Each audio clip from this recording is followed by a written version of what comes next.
50 লাখ টাকা খরচ করে ভারতে পাড়ি দিয়েছিলই, কিন্তু ভারতের লোক আবার ঘাড় ধাক্কা দিয়ে বাংলাদেশের মধ্যে ঠেলে দিয়েছে এবং বাংলাদেশের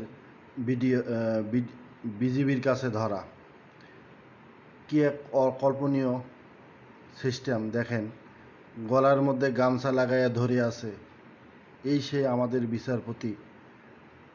সম্মান না অসম্মান এটা আমি ঠিক বলতে পারবো না। এটা কি ধরনের সম্মান বা কি ধরনের অসম্মান? আপনারা দেখছেন যে তাকে দেখাচ্ছে, পিটাচ্ছে। ইন্ডিয়ান লোক পিটায়ে তার কাছ থেকে টাকা নিয়েছে, ইন্ডিয়া পারও করে দিয়েছিল। এবং আমাদের দেশের যারা নৌকার মাঝি, তারা এই মানিককে আবার ফিরিয়ে দিয়েছে। নৌকার মাঝি তারা আবার ঘুরে ফিরে 50 লাখ টাকা নিয়ে আবার ফিরে